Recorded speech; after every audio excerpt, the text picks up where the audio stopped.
Diz assim: louvai ao Senhor, porque Ele é bom, porque a sua benignidade é para sempre. Digam os remidos do Senhor, os que remiu da mão do inimigo, e os que congregou das terras do Oriente e do Ocidente, do Norte e do Sul. Amém? O que dizem então os remidos do Senhor? Eles louvam ao Senhor, porque Ele é bom, porque a sua benignidade é para sempre. Amém? E neste Salmo 107 existe um versículo, que é o versículo 20, que diz assim: enviou a sua palavra e os sarou, e os livrou da sua destruição. Amém?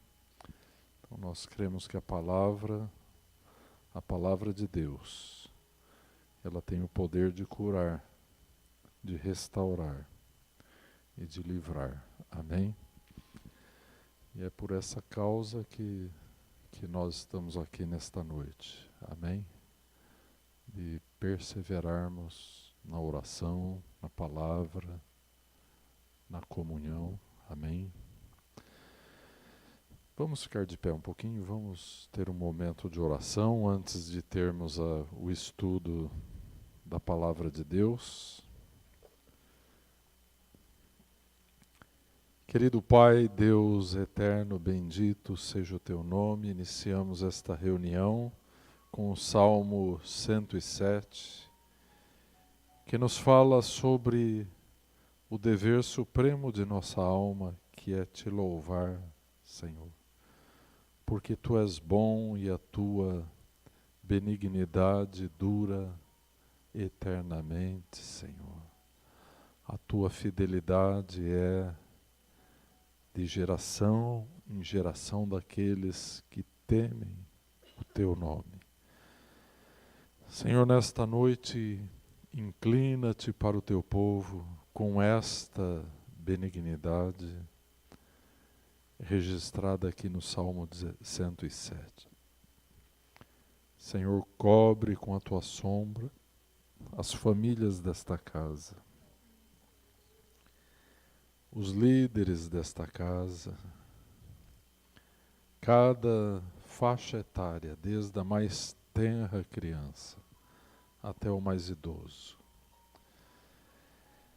Nos lembramos de abençoar o pastor Ney, a Adriana lá nos Estados Unidos, pedindo que tu estejas com eles, que tu abençoes a estada deles, que haja fruto no meio daquele povo, que haja da tua bênção sobre a vida do Josué. Oh Deus, que a tua palavra seja um instrumento de restauração na boca dos teus servos. Pai, nós neste momento clamamos a Ti pela nossa nação. Uma nação enferma, Senhor, por causa do pecado dos homens. Nós Te pedimos perdão, Senhor, por tanto engano, por tanta idolatria. Ó Deus, por tanta mentira e corrupção, Senhor. Senhor, que tu tires toda a coisa imunda que está alojada no governo desta nação. Neste ano político, concede uma centelha de esperança a este povo, Senhor. Ó Deus, a tua palavra nos ensina a intercedermos pelas autoridades constituídas. E nós o fazemos nesta hora, Senhor, colocando em tuas mãos o poder executivo, legislativo e judiciário, colocando em tuas mãos a economia desta nação, Senhor, tão afligida. Deus eterno, Deus de Israel, tu tens a última palavra em todas as coisas, ó Pai.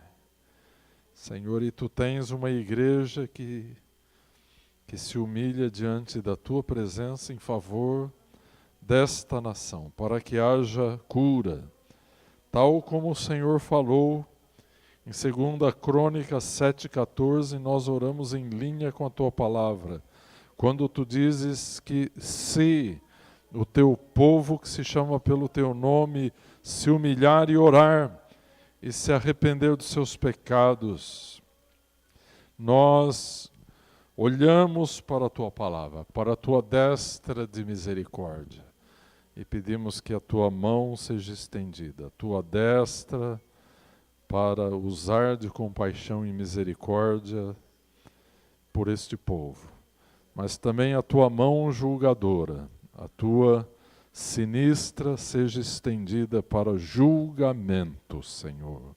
Ó Deus, porque tu és um Deus de justiça e retidão e santidade. Senhor, que o mal não subsista para sempre diante da tua presença. Ó Deus de Israel, abençoa a tua igreja nesta nação e neste lugar. Nos lembramos ainda de abençoar as irmãs que estão reunidas ali para tratar do ministério com as crianças. Abençoa a Fernanda, a sua equipe, e que elas tenham a força, a alegria e a unção do teu Espírito Santo para ministrar as crianças. Pai, nesta hora nós abençoamos também a vida do João e do Sérgio, que dividirão conosco o pão da palavra nesta noite. Eles sejam abençoados. Senhor, que não falte jamais homens comprometidos contigo nesta casa, que tenham a autoridade de ensinar a tua palavra, e que jamais falte a unção do óleo fresco do teu Espírito sobre a cabeça dos líderes desta casa. Nós os abençoamos com sabedoria, com paz, com saúde, com o temor do teu nome, com a sabedoria que vem somente do alto, Senhor.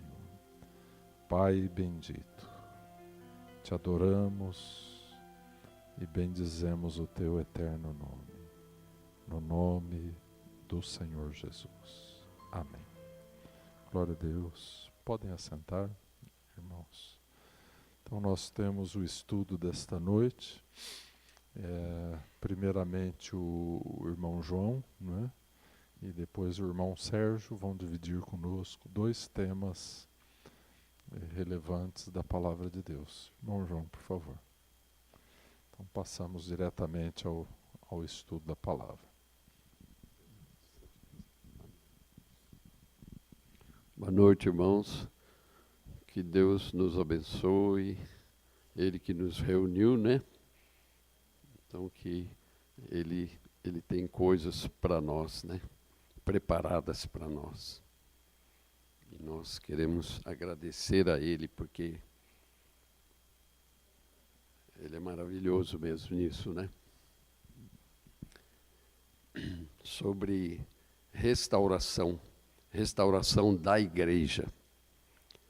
E restauração, eu estava vendo o que é a força que essa palavra tem, né?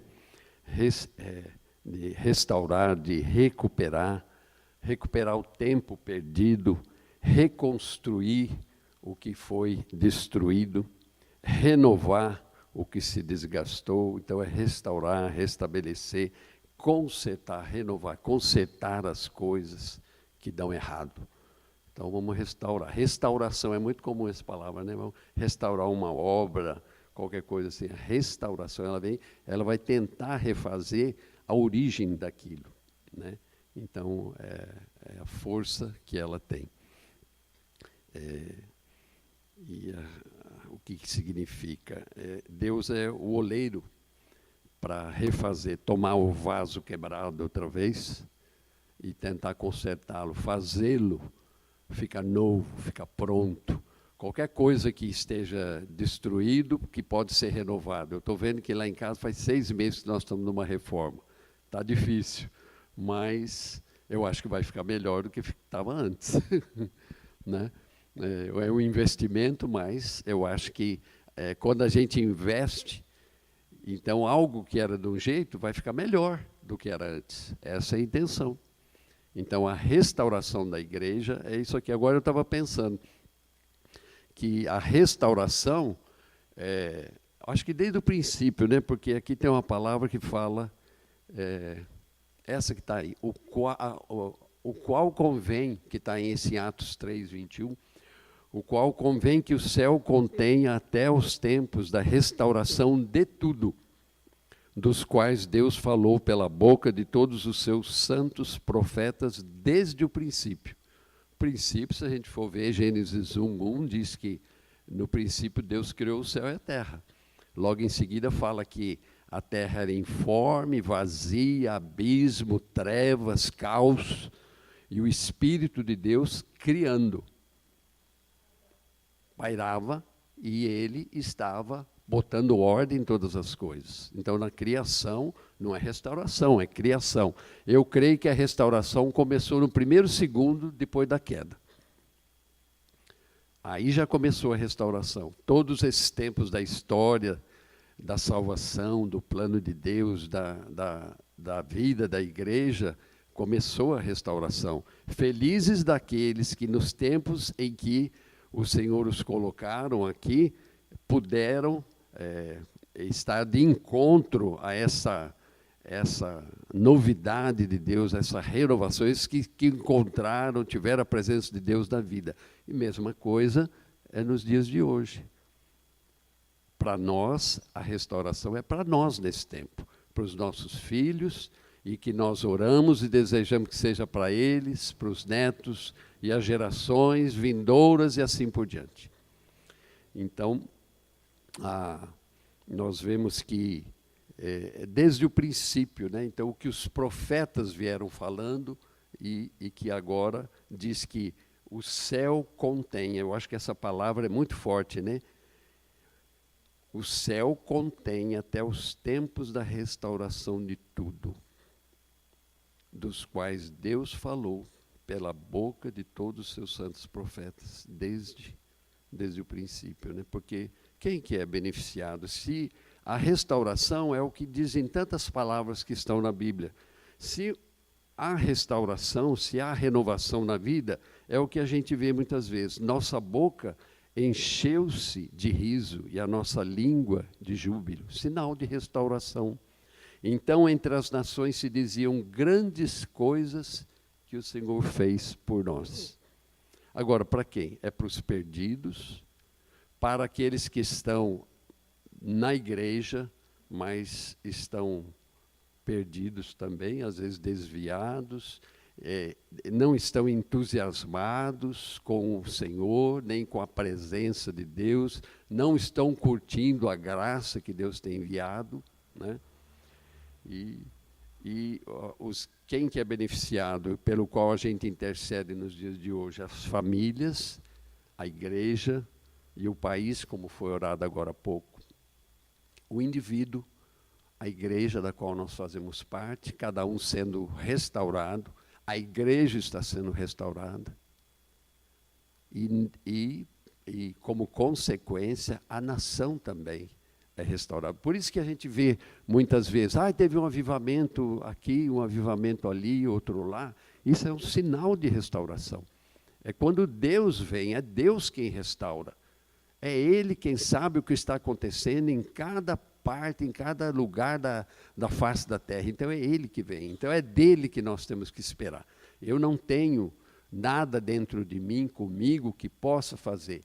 Mas aqueles que são deles, como diz ali, os santos profetas, desde o princípio. Então nós temos que ter atenção à palavra de Deus, à oração, há tantas atitudes que nós temos que ter para que essa restauração venha sendo trabalhada em nós. Agora está dizendo que a restauração de tudo. Hoje uma moça me ligou de tarde E eu falei, nossa, a restauração tem que ser de tudo, né? Eu estava lá no fundo, tranquilo, ela ligou, animada, boa tarde. E eu sou da Sky.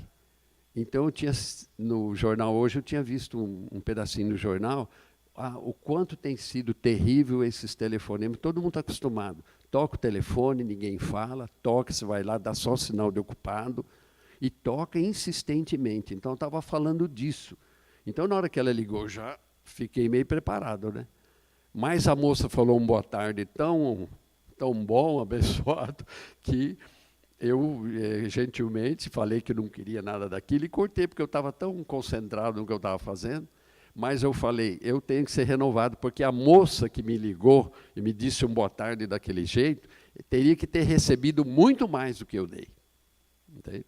Então, eu acho que ela tinha que ter desligado o telefone, não vendeu o que ela queria, não fez o que a profissão dela está mandando fazer, mas ela tem que estar cheia de mais alguma coisa. Então, eu acho que Deus quer restaurar as mínimas coisas na nossa vida.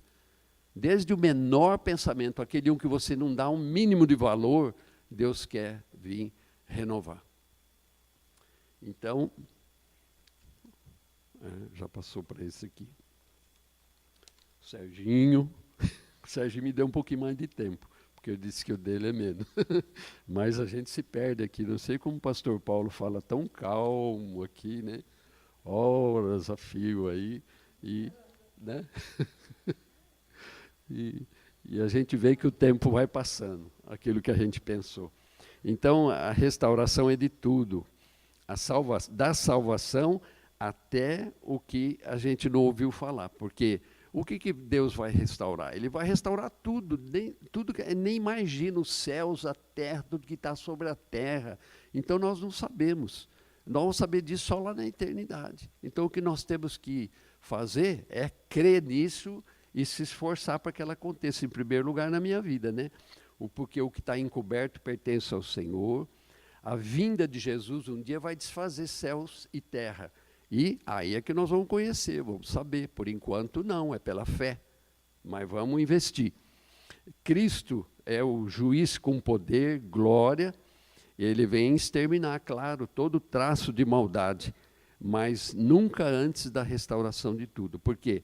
Vamos supor que nem tudo tivesse restaurado. Fala que vem um fogo abrasador, né, que diz, um fogo consumidor. Então, vai consumir as coisas sem estarem todas restauradas. Então, tem tempo certo de Deus para todas as coisas. Então, no momento exato é que isso, a obra de Deus é perfeita. Deus é perfeito. Você acha que a obra dele vai ficar consumida, inacabada? Não, Deus é perfeito. A hora exata de todas as coisas, ela virá a acontecer.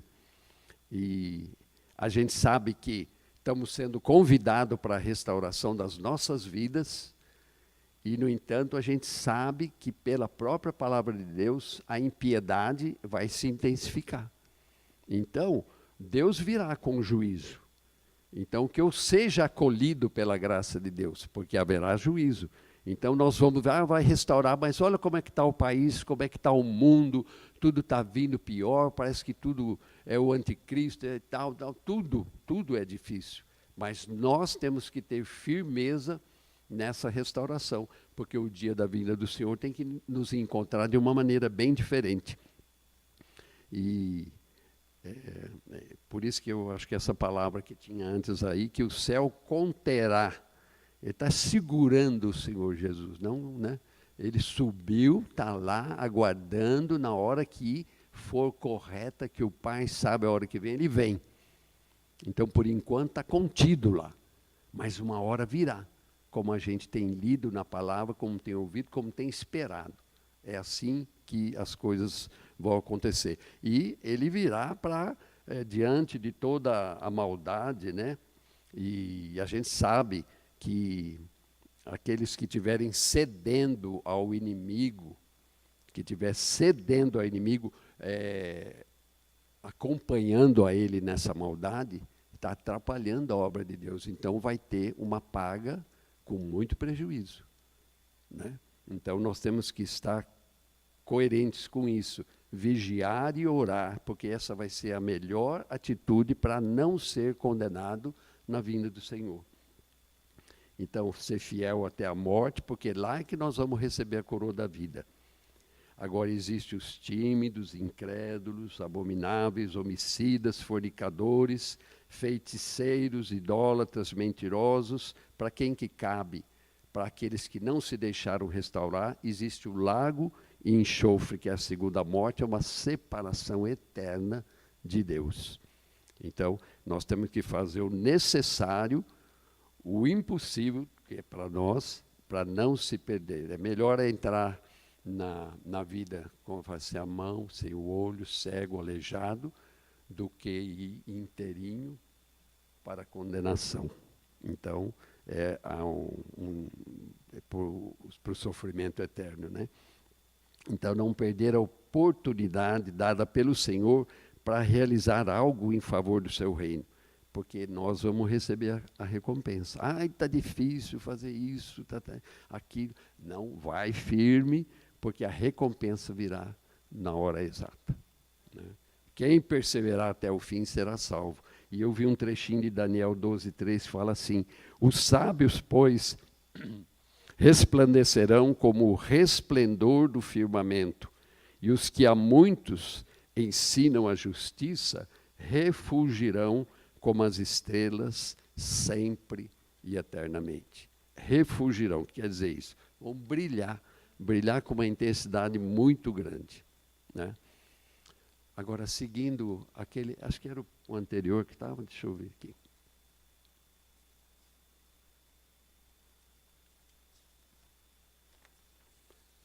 Tempo de restauração, é esse aí mesmo.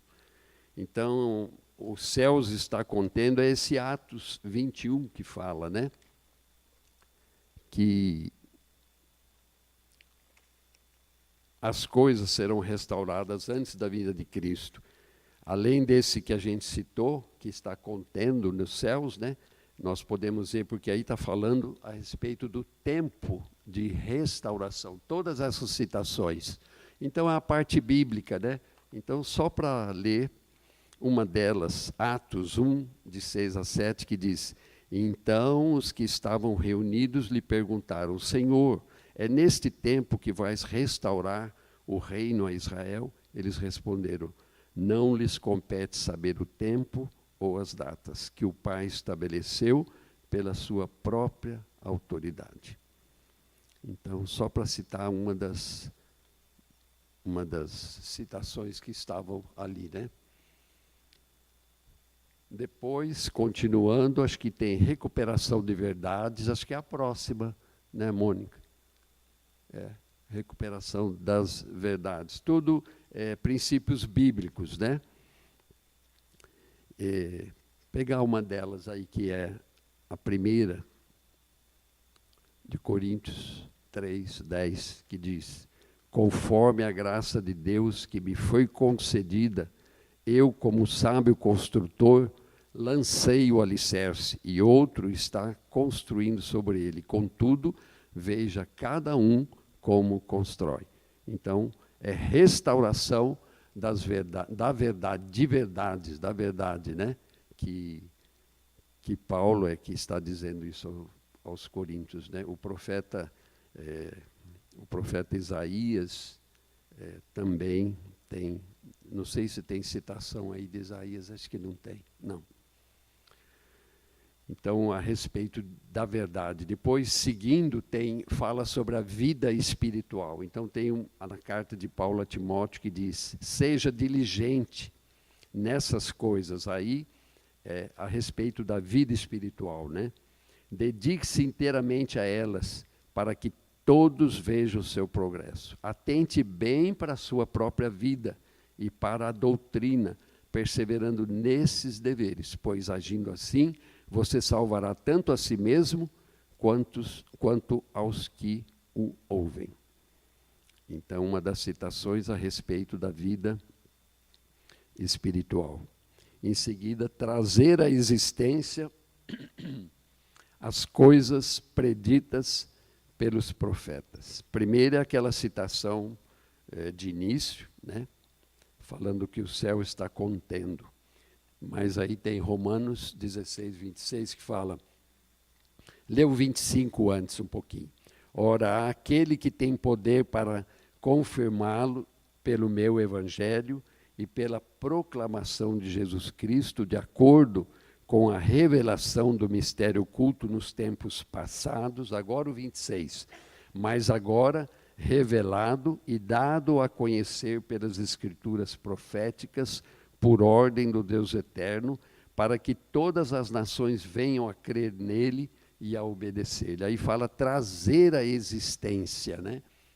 Trazer à existência as coisas preditas pelos profetas. Para trazer o que os profetas disseram, nós temos que nos esmerar na palavra de Deus, conhecer o que essas coisas são. Em seguida, existem, deixa eu me achar aqui. Existem áreas de restauração, áreas onde precisam ser restaurados, onde cada um vai tentando ver, tentando se enquadrar, que fala que é as principais áreas, uma delas é a verdade, né? E é aí que, no Isaías 58, 12, diz que seu povo reconstruirá as velhas ruínas e restaurará os alicerces antigos. Você será chamado reparador de muros, de brechas, né? Restaurador de ruas, veredas, caminhos e moradias, casas. Então o profeta Isaías estava se referindo a um grupo de pessoas que Deus usaria para restaurar a verdade que um dia foi lançada na terra. Quem que é esse grupo de pessoas? A igreja. A igreja é esse grupo. Um dia uma mulher pisou na verdade, na queda. Hoje, essa mulher, a igreja, é que está restaurando a verdade. Por tudo que nós vemos na face da terra, nós só podemos encontrar na igreja. É a única situação em que a verdade poderá ser proclamada. Então veja a importância da igreja, a importância de cada um de nós dentro dela para essa realidade da verdade, né? E, então Deus quer restaurar a nossa vida também. É da igreja, mas nós fazendo parte dela também vamos ser restaurados.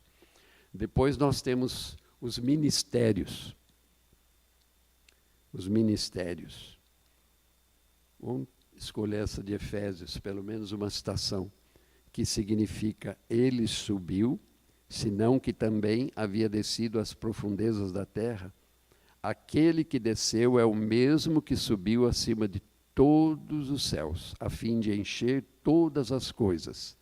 A ele designou alguns para apóstolos, outros profetas, outros para evangelistas, outros para pastores e mestres, com o fim de preparar os santos para a obra do ministério, para que o corpo de Cristo seja edificado. Olha só, preparar os santos. Nós somos os santos. É assim que Paulo se refere às cartas, aos santos da igreja tal. Então, para preparar os santos. Então, o ministério não é só aquele que envolve pastores, ministros, né? Mas é o exercício do dom que cada um recebeu. E dom para que é? É para servir. Na carta de Pedro, a primeira carta de Pedro fala, cada um exerça o dom que recebeu para servir os outros, administrando fielmente a graça de Deus em suas múltiplas formas. Então, o menor dos serviços que eu posso fazer, eu estou exercendo o ministério. Embora ele seja citado, como nós vimos a mão outro dia, qualquer coisa, lavar um banheiro, dar uma carona para um irmão, o que quer que eu faça, faz parte desse dom. Basta ver qual o dom que Deus me deu. Ou o dom maior é o Espírito Santo, é o amor de Deus. Então, muitos podem se manifestar, né? Então, cada um veja e trabalhe em cima daquilo e seja firme naquilo, dentro desse ministério. Depois fala aí sobre o povo. O povo, vamos escolher um que tem de Jeremias aqui, 31:12.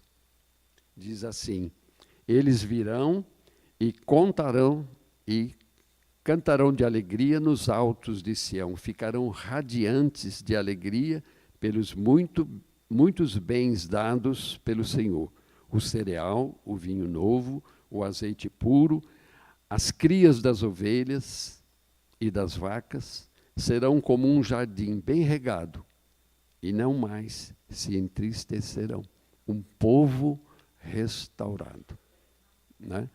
Não levanta, nenhum povo levanta pelo seu próprio esforço. Nós temos orado na igreja pela nossa nação e nós sabemos que é só pela intervenção de Deus. Nós temos que ter um coração moldável, pronto, disponível, mas povo nenhum vai sem o Senhor. Nós vemos muitos povos levantados, mas que hoje, em continentes que nem o nome do Senhor mais é proclamado. Eu não sei qual o resultado disso, mas um povo realmente se levanta, é restaurado não pelo seu esforço, mas por Deus. É Deus quem põe o pé, né? É dele que vem a cura e a libertação. A missão dos profetas era restaurar a vida da nação. Se a gente for ver os ossos secos, por exemplo, receberam vida, receberam carne, mas por obra do Espírito de Deus. Só Ele é que pode restaurar. E hoje, se a gente for ver os crentes também hoje, esse povo precisa de restauração. Às vezes é a falta de entusiasmo que eu falei, a ausência de vida, não tem prazer em estar na casa de Deus, a falta de oração, falta de vida e poder do Espírito Santo, né? O amor ao mundo, o flerte com o pecado, a apatia para com as coisas de Deus. Então, o povo de Deus precisa de restauração. Depois, seguindo, a adoração.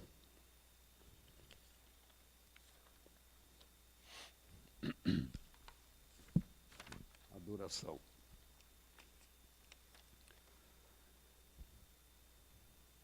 Veja que, eu não sei porquê, mas se vocês forem ver o anterior aí, o material já vem pronto, fala que a adoração e o povo têm as mesmas citações bíblicas. Então deve ter alguma conexão, né, entre adorar e o povo.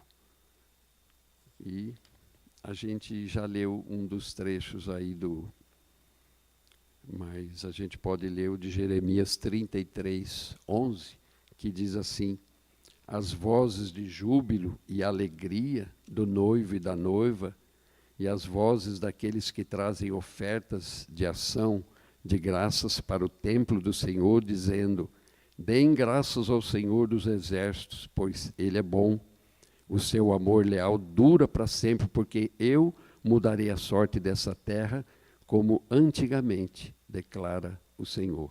Então, a adoração existe. Os verdadeiros adoradores são aqueles que adoram em espírito e em verdade. É que está em João 4, quando Jesus encontrou com a samaritana. E ele diz: eu procuro os verdadeiros adoradores que me adorem em espírito e em verdade. Não existe, Deus, o Senhor não procura apóstolos, profetas. Ele pode fazer aparecer, ele coloca, mas o que ele procura mesmo são adoradores. A procura do Senhor é a adoração. É esse que ele está. Nenhuma outra classe na igreja, né? Não há empecilho para o adorador, porque ele terá o coração de Deus e Deus terá o coração no adorador. Então é essa restauração que Deus deseja. Nós temos que desejar estar com o Senhor. Tudo é um sinal de adoração. Você vem fazer a oferta, como nós lemos, é um sinal de adoração. Depois da adoração vem caminhos, né? Joel 2, 25, que tem aí, não, é outro, é o Isaías 30, 21, é esse que eu escolhi para a gente ver. Quer você se volte para a direita, quer para a esquerda, uma voz atrás de você lhe dirá, esse é o caminho, siga-o. Então a palavra de Deus é bem clara para todos nós, restaurando nessa restauração do caminho. E outra, Jesus disse, eu sou o caminho, a verdade e a vida, né? A restauração dos anos está aí em Joel 2, 25, que ele diz, vou compensá-los pelos anos de colheitas que os gafanhotos destruíram, o gafanhoto peregrino, o gafanhoto devastador, o gafanhoto devorador e o gafanhoto cortador, o meu grande exército que enviei contra vocês, restaurando os anos, que para Deus é aquilo que Ele quer. A glória, o Ageu diz, a glória deste novo templo será maior do que a do antigo, diz o Senhor dos Exércitos. E neste lugar estabelecerei a paz, declara o Senhor dos Exércitos. Ele é o dono dos tempos e Ele vai realizar esta restauração. E, finalmente, a gente vê o reino de Deus. O reino de Deus, a gente poderia até ler todas essas citações, porque são muito conhecidas e, para nós, são o reino que está estabelecido no meio de nós, porque Mateus 5, de 3 a 10, ele diz 3 e 10, bem-aventurados os pobres em espírito, pois deles é o reino dos céus. Bem-aventurados os perseguidos por causa da justiça, pois dele é o reino dos céus. Busquem, pois, em primeiro lugar, Mateus 6, 13, 33.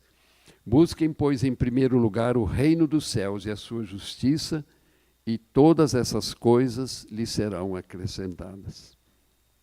E Romanos 14, 17 diz, pois o reino de Deus não é comida nem bebida, mas justiça, paz e alegria no Espírito Santo. E em Coríntios 15, 1 Coríntios 15, 24, então virá o fim, quando ele entregar o reino a Deus, o Pai, depois de ter destruído todo domínio, autoridade e poder. Então, a gente vai finalizando essa primeira parte aqui. Depois de ter destruído, ele vai, domínio, autoridade e poder, ele vai entregar o reino a Deus. Então, o autor dessa restauração nas nossas vidas é Jesus. Então, temos que estar confiante que isso está acontecendo apesar do que nós vemos do mundo. Nós vamos ver coisas que às vezes nós nem imaginávamos. O que já vimos e o que vamos ver. Nós temos que permanecer firmes para que o Senhor seja o vencedor na nossa vida no dia em que vier na sua vida. Por isso, Senhor, nós te agradecemos por esse ensino da tua restauração, Senhor. Arrebanha-nos cada vez mais na tua igreja, porque é por ela que naquele dia inaugurado em Pentecostes é que nós estamos vivos e presentes neste tempo que tu tens nos dado aqui na terra.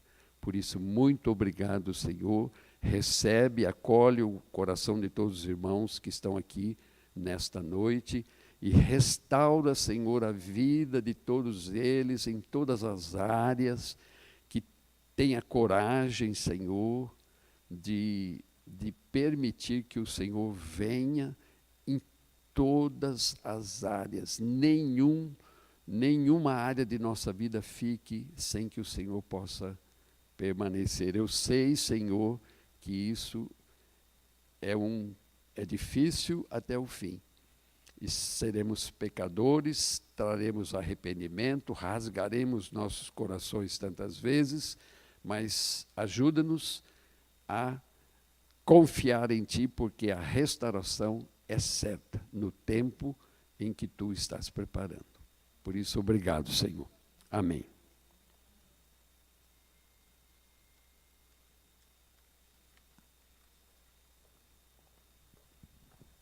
Boa noite, igreja.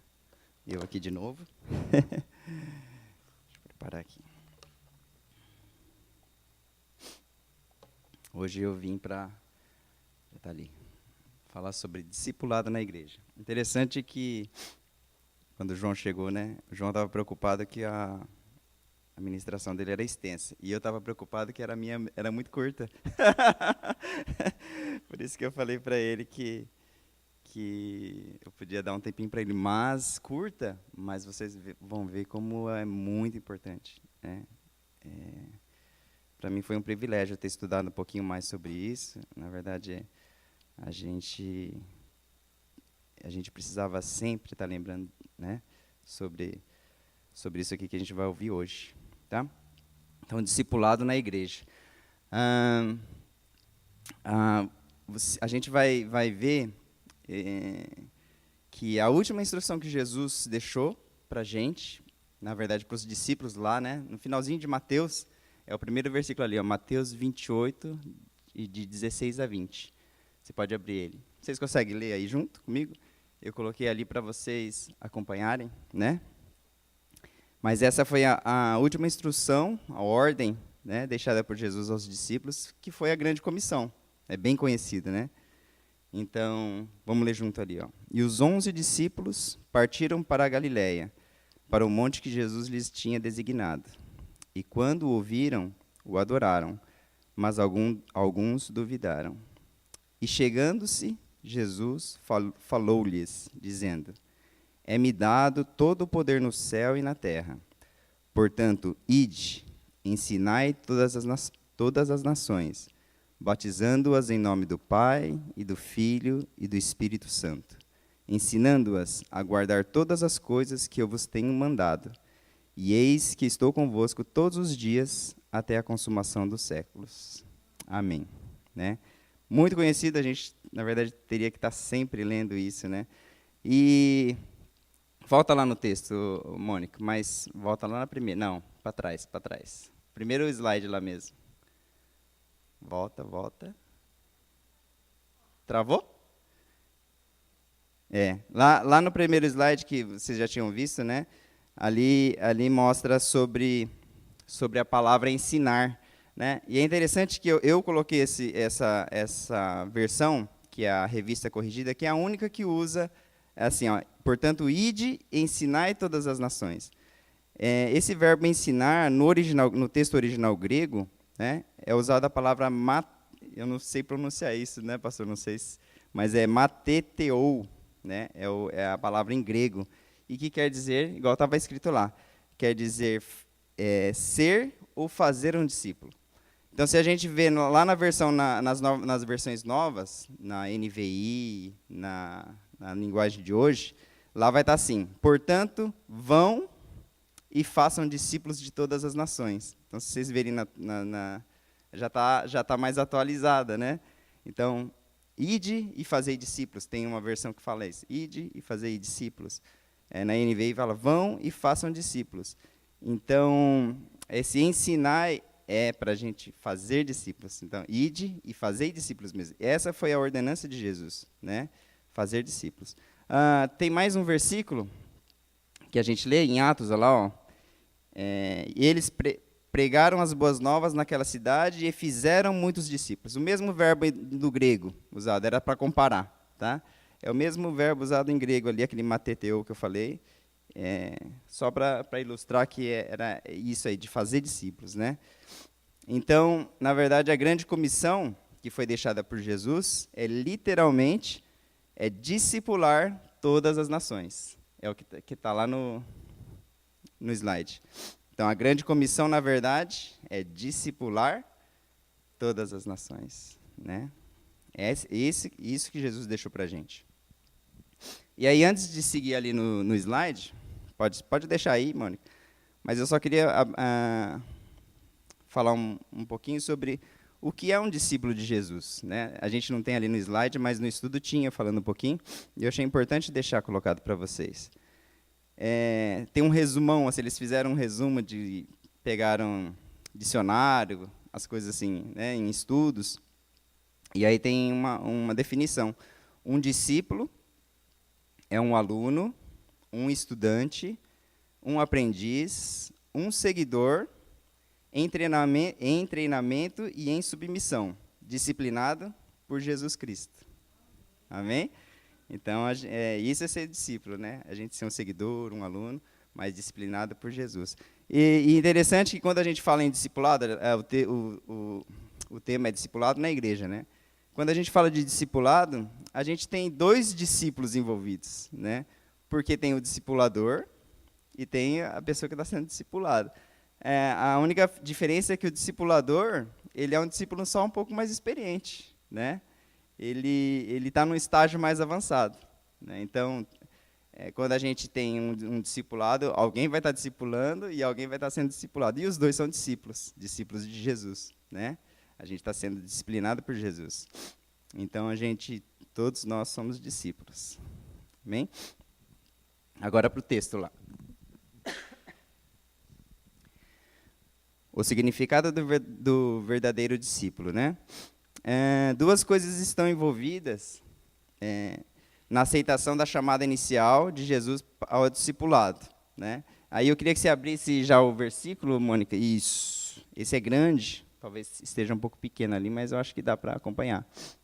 Lucas 14, de 25 a 33, né? Esse eu coloquei na NVI. Então vamos ler junto ali, ó. Uma grande multidão ia acompanhando Jesus.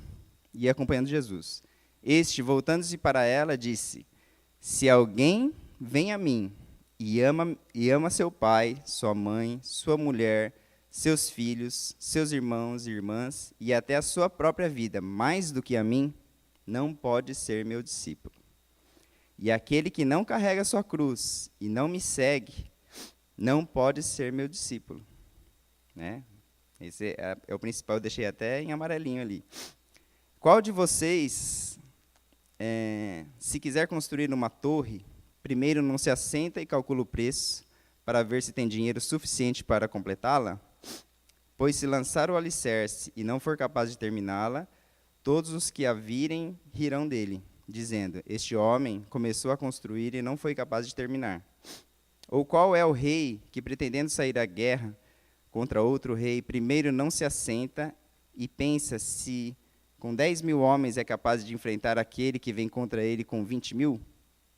Se não for capaz, enviará uma delegação, enquanto o outro ainda está longe, e pedirá um acordo de paz. Da mesma forma, de novo em amarelinho, né? Da mesma forma, qualquer de vocês que não renunciar a tudo o que possui, não pode ser meu discípulo. Né? Então, lá no slide principal, o A, né? Calcular primeiro o custo. Então, o que a gente leu aí nesse texto, nesse versículo aí de Lucas? Qual que é o custo? Tudo. Maria Teresa falou. Renunciar a tudo. O custo é tudo. Né? E às vezes a gente esquece disso. É tudo, não tem outra forma. Jesus é bem claro. Se você não renunciar a tudo, você não pode ser meu discípulo. Ele foi bem claro ali, né? A palavra dura até, né? De a gente ouvir. A gente está acostumado tanto, né? Isso. Tem que colocar, Jesus tem que ser prioridade na frente de tudo, tudo, tudo, né? E aí a segunda parte, que a gente pode ler o versículo primeiro ali, Mateus 16, 24 e 25, eu coloquei na revista e corrigida de novo. Eu fui variando as versões para que encaixava melhor, tá? Na ministração, eu vou lendo e vai encaixando. E ali fala assim: então disse Jesus aos seus discípulos: se alguém quiser vir após mim, renuncie-se a si mesmo, tome sobre si a sua cruz e siga-me. Porque aquele que quiser salvar a sua vida, perdê-la-á, e quem perder a sua vida por amor a mim, achá-la-á. né? Então, lá, no slide principal. Bota mais um. Aí. Negue-se a si mesmo.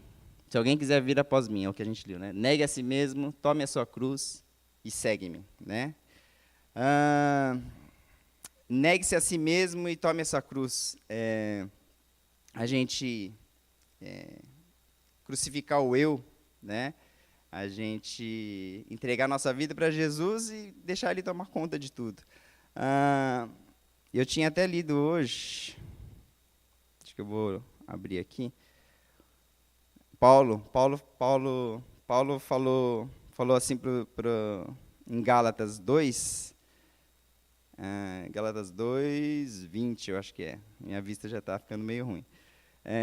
Fui crucificado com Cristo, declaração de Paulo. Fui crucificado com Cristo. Assim, já não sou eu quem vive, mas Cristo vive em mim.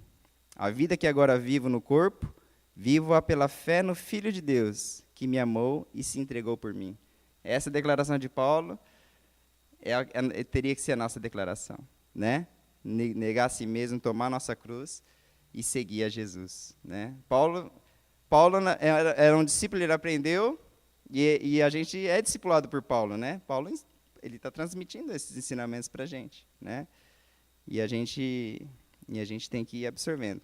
E o 3, segue-me, né? Seguir Jesus. Seguir Jesus, Jesus deixou bem claro que não seria fácil, né? Tem um versículo ali, Lucas 9, 57 a 62, ali já abriu. Vamos ler junto? Quando andavam pelo caminho, um homem lhe disse: eu te seguirei por onde quer que fores. Jesus respondeu: as raposas têm suas tocas, e as aves do céu têm seus ninhos, mas o Filho do Homem não tem onde repousar a cabeça. A outro disse: siga-me. Mas o homem respondeu: Senhor, deixa-me ir primeiro sepultar meu pai. Jesus lhe disse: deixe que os mortos sepultem os seus mortos, os seus próprios mortos. Você, porém, vá e proclame o reino de Deus. Ainda outro disse: vou seguir-te, Senhor, mas deixa-me primeiro voltar e despedir-me da minha família. Jesus respondeu: ninguém que põe a mão no arado e olha para trás é apto para o reino de Deus. Então, Jesus deixou bem claro, né? Quando ele ministrava, ele deixava bem claro que a pessoa tinha que renunciar e ele queria resposta, ele queria que a pessoa, ele não queria que a pessoa queria que as pessoas fizesse esperar para poder seguir ele, né? Não, Jesus, ele quer que a gente seja imediato, né? E aí mais um versículo só que tem, João 8:31, ali. Disse Jesus aos judeus que haviam crido nele: se vocês permanecerem firmes na minha palavra, verdadeiramente serão meus discípulos, né? Então, ele já dá um segredo, uma chave aí para a gente, né? A gente deve permanecer firme na palavra dele, e aí a gente vai verdadeiramente ser discípulo dele. O último slide, ali. Muitos crentes são salvos, mas não são discípulos, né? Isso vocês vão ver que é bastante. Muita gente, o que a gente está querendo dizer aqui? As pessoas creem, ali, né, tem salvação e aceitação da sua cruz. Então, as pessoas creem, acreditam, né, aceitam a obra de Jesus na cruz, a morte dele, né, na cruz. E o discipulado, além dessa aceitação de Jesus, ele toma a sua cruz, né? Ele toma a cruz, toma a nossa cruz, ele faz a cruz de Jesus, ele leva para ele também, né? Esse é o discipulado. Então, a diferença da salvação e do discipulado. Então, por isso que a gente fala que muitos são salvos, mas nem todos são discípulos, né? Aí tem um resuminho embaixo, sua cruz, a cruz de Jesus, né? A substituição que Jesus fez pelos nossos pecados e que Cristo morreu por nós. E quando a gente tem a visão do discipulado, nossa cruz, né, a gente se sente identificado, né, a gente com a cruz de Cristo e nós morremos junto com Ele, né? Só para finalizar, a grande comissão de Cristo, né, deixada por Jesus, não é fazer convertidos, mas sim fazer discípulos. Isso que é o principal que eu queria que a gente saísse pensando aqui. Então a gente não tem que fazer convertido, é ide e fazer discípulos, não é ide e apenas fazer convertidos, né? Na verdade, fazer discípulos dá bastante trabalho, né? Fazer discípulo, assim como Jesus ensinou, dá trabalho. Dá trabalho.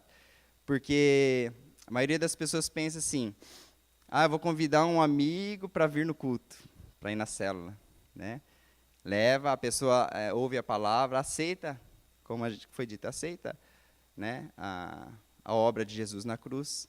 Só que aí ele convidou, deixou, a falar, agora o pastor cuida, o líder de célula cuida, e ele vai para casa, né? O discipulado não é assim. O discipulado a gente tem que, né, orar, convidar, e depois o que a gente vai pegar? Caminhar junto, vai ensinar, né? Vai chorar junto, vai rir junto, né? E até ensinar a obedecer, igual que a segunda parte do ID, né? Ensinar a obedecer tudo que Jesus deixou, os mandamentos que Jesus deixou, né? Então dá muito trabalho. Para a igreja, na verdade, formar discípulos assim é uma tarefa desafiadora, né? E porque é trabalho de longo prazo, né? É lento, só que o resultado final é de bastante qualidade. Imagino, pastor, sim, pastor, se tivesse aqui, assim, se olhasse para a igreja e tivesse uma quantidade bem maior de discípulos do que apenas convertidos e visitantes na igreja, né? A gente teria uma igreja bem mais sólida, né? Mas só que dá trabalho. A gente precisa de tempo para isso, dedicação, né? E aí, hoje aqui, eu olhando assim para a carinha, a grande maioria são discípulos experientes aqui, não são? Vocês? Aí, eu só para finalizar, deixar uma perguntinha para vocês pensarem, né? Os discípulos experientes aqui, tem discípulos mais novinhos lá, o Tuti, né? Que está ali.